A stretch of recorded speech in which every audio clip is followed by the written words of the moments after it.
இது சவுத் போல். இப்போ கரண்ட்டு இந்த டைரெக்ஷன் லெஃப்ட்லேருந்து ரைட்டு போகுதுன்னு வச்சுங்களேன். The current is from left to right according to right hand thumb rule. Thumb ரூலில் தம்ப் எதை ரெப்ரசன்ட் பண்ணுது? கரண்ட்டோட டைரெக்ஷனை ரெப்ரசன்ட் பண்ணுது.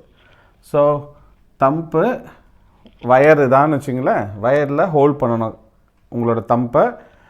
கேர்ள் த ஃபிங்கர், இந்த மற்ற ஃபிங்கரை கேர்ள் பண்ணிங்கன்னா மேக்னெட்டிக் ஃபீல்டு எப்படி இருக்குது ஆக்ட் பண்ண சொல்லுங்கள். வயர் எப்படின்னா இந்த டைரெக்ஷனில் மேக்னெட்டிக் ஃபீல்டு கிளாக் வைஸில் ஆக்ட் பண்ணும். அப்படின்னா இந்த நார்த் போல் என்ன சொல்லுங்கள், இப்படி டிஃப்ளெக்ட் ஆகும்.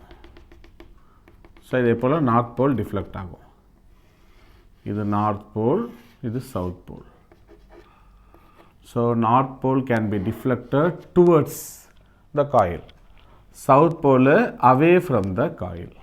Okay, wire curl the